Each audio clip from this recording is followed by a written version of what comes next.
اعوذ باللہ من الشیطان الرجیم بسم اللہ الرحمن الرحیم یا ایہا اے الذین وہ جو آمنو ایمان لائے یا ایہا الذین آمنو اے ایمان والو ان اگر تتقوا اللہ تتقو تم تقوی اختیار کرو گے اللہ کا ان تتقوا اللہ اگر تم اللہ کا تقوی اختیار کرو گے یجعل لکم یجعل وہ کر دے گا لکم لا لیے کم تمہارے فرقان حق و باطل میں فرق کرنے والا حق و باطل میں فرق کرنے والا یعنی حق و باطل میں فرق کرنے والی حجت یا حق و باطل میں امتیاز قائم کر دینا فرق کر دینا ان تتقوا اللہ یجعل لکم فرقانا اگر تم اللہ کا تقوی اختیار کرو گے وہ تمہارے لیے حق و باطل میں فرق کرنے والی حجت مقرر فرما دے گا وَيُكَفِّرْ اور وہ مٹا دے گا عنکم تم سے سیئاتی گناہوں کو کم تمہارے وَيُكَفِّرَ عَنْكُمْ سَيِّئَاتِكُمْ اور وہ تم سے تمہارے گناہوں کو مٹا دے گا وَيَغْفِرْ لَكُمْ وَيَغْفِرْ اور وہ بخش دے گا مغفرت فرما دے گا لَكُمْ لالیکم تمہارے وَيَغْفِرْ لَكُمْ اور وہ تمہاری مغفرت فرما دے گا واللہ اور اللہ ذو الفضل فضل والا ہے العظیم بڑے واللہ ذو الفضل العظیم اور اللہ بڑے فضل والا ہے۔ اس آیت مبارکہ میں اللہ تعالی نے اہل ایمان کو ایک نصیحت کی ہے اور اس پر پھر اجر اور انعام کا ذکر کیا ہے۔ فرمایا اے اہل ایمان یا ایہا الذین آمنو اے ایمان والو، چونکہ اس سورہ مبارکہ کے سیاق و سباق سے ہم پڑھتے چلے آ رہے ہیں کہ مسلمانوں سے کچھ کمی کوتاہی ہو گئی تھی، اس لیے اللہ رب العزت نے یہاں ان کے اعمال کی درستی کے لیے انہیں ایک اور انداز میں تعلیم دی ہے۔ تو فرمایا یا ایھا الذین آمنو اے ایمان والو ان تتقوا اللہ اگر تم اللہ کا تقوی اختیار کرو گے۔ تقوی پہلے بھی اس کی ہم وضاحت کر چکے ہیں کہ تقوی کسے کہتے ہیں۔ تقوی دراصل اللہ کی کما حقہ اطاعت کا نام ہے کہ جن کاموں کے کرنے کا اللہ تعالی نے حکم دیا ہے بندہ ان کو بجا لائے اور جن کاموں سے روکا ہے ان سے رک جائے، یہ تقوی ہے۔ اپنے آپ کو ہر طرح کی برائی سے، گناہ سے، نافرمانی سے، معصیت سے بچا کر رکھنا، اپنے دامن کو بچا کر رکھنا، اپنے آپ کو بچا کر رکھنا، اسے بولتے ہیں تقوی۔ تو اللہ تعالی نے فرمایا اگر تم اللہ کا تقوی اختیار کرو گے، مطلب یہ اللہ تعالیٰ کے احکام کی کما حقہ بجا آوری کرو گے، ہر طرح کے حکم پر جو اللہ تعالیٰ نے کیا اس پر عمل کرو گے اور جس کاموں سے اس نے منع کیا اس سے بچ جاؤ گے۔ تو فرمایا آگے انعام ذکر کیا یجعل لکم فرقانا وہ تمہارے لیے فرقان قائم کر دے گا، تمہیں حق و باطل میں فرق کرنے والی حجت عطا کر دے گا۔ فرقان یہ کہتے ہیں حق اور باطل میں فرق کرنے والی نشانی یا حق اور باطل میں فرق کرنے والی چیز، یہ علمی شکل میں بھی ہو سکتی ہے، عقلی لحاظ سے بھی ہو سکتی ہے، ظاہری انعام کے لحاظ سے بھی ہو سکتی ہے، اور کوئی خارجی شکل میں بھی ہو سکتی ہے، داخلی شکل میں بھی ہو سکتی ہے۔ فرقان کوئی سی بھی چیز ہو سکتی ہے، جس طرح اللہ تعالیٰ نے قرآن مجید کو اللہ تعالیٰ نے فرقان کہا ہوا ہے، فرقان، کہ یہ حق و باطل میں فرق کرنے والا ہے۔ اسی طرح غزوہ بدر کو اسی سورت الانفال آیت نمبر 41 میں اللہ تعالیٰ نے غزوہ بدر کو بھی فرقان قرار دیا ہے کہ بدر کے معرکہ کی وجہ سے حق اور باطل میں فرق ہو گیا۔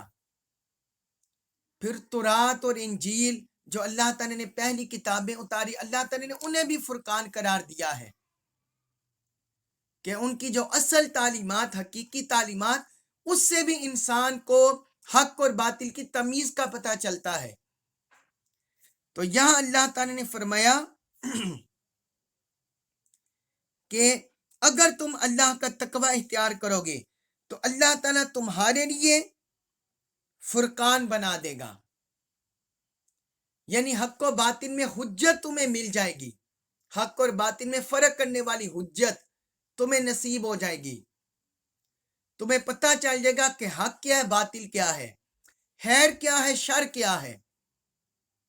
حرام کیا ہے، حلال کیا ہے، حرام کیا ہے۔ جو بندہ بھی جتنا زیادہ اللہ کا تقوی اختیار کرتا ہے، حق اور باطل کے درمیان ویسی ہی تمیز اسے نصیب ہوتی چلی جاتی ہے۔ اور دوسرا آگے فرمایا وَيُكَفِّرَ عَنْكُمْ سَيِّئَاتِكُمْ، اور وہ تم سے تمہارے گناہوں کو مٹا دے گا۔ سیئات کہتے ہیں، یہ سیئات ان کی جمع سیئات، سیئات ان کی جمع سیئات، چھوٹے گناہ، صغیرہ گناہ۔ تو اللہ تعالیٰ نے فرمایا کہ اس تقوی کی برکت سے اللہ تعالیٰ تمہارے گناہ مٹا دے گا، تمہاری سیئات مٹا دے گا۔ جو بھی کوئی انسان کی آنکھ سے، انسان کے کان سے، انسان کے حواس ظاہری سے، حواس باطنی سے کوئی کمی کوتاہی ہوئی ہوگی، کوئی گناہ ہوئے ہوں گے، تو اس تقوی کی برکت سے وہ مٹا دیے جائیں گے، تقوی کی برکت سے وہ مٹا دیے جائیں گے۔ اور آگے فرمایا وَيَغْفِرْ لَكُمْ، اور وہ تمہاری مغفرت فرما دے گا، اور وہ تمہاری مغفرت فرما دے گا۔ اب پیچھے سیئات کہہ کر صغیرہ گناہ کا ذکر کر دیا، اور یہاں سپیسیفک اپنی مغفرت کا ذکر کر دیا۔ مطلب یہ ہے کہ جس بندے کا تقوی کامل ہوگا تو اس بندے کے کبیرہ گناہ بھی اللہ بخش دے گا، اس کے کبیرہ گناہ بھی مٹا دیے جائیں گے، کیونکہ تقوی میں پھر توبہ بھی آ جاتی ہے کہ جو بندہ جتنا اللہ کے قریب ہوتا ہے وہ اللہ کی بارگاہ میں اتنی پکی سچی توبہ بھی کرتا ہے اور اس کے حضور بندگی کا اظہار کرتا ہے۔ تو اس لیے اللہ تعالیٰ نے فرمایا وَيَغْفِرْ لَكُمْ، اور وہ تمہیں بخش دے گا، اور وہ تمہیں بخش دے گا۔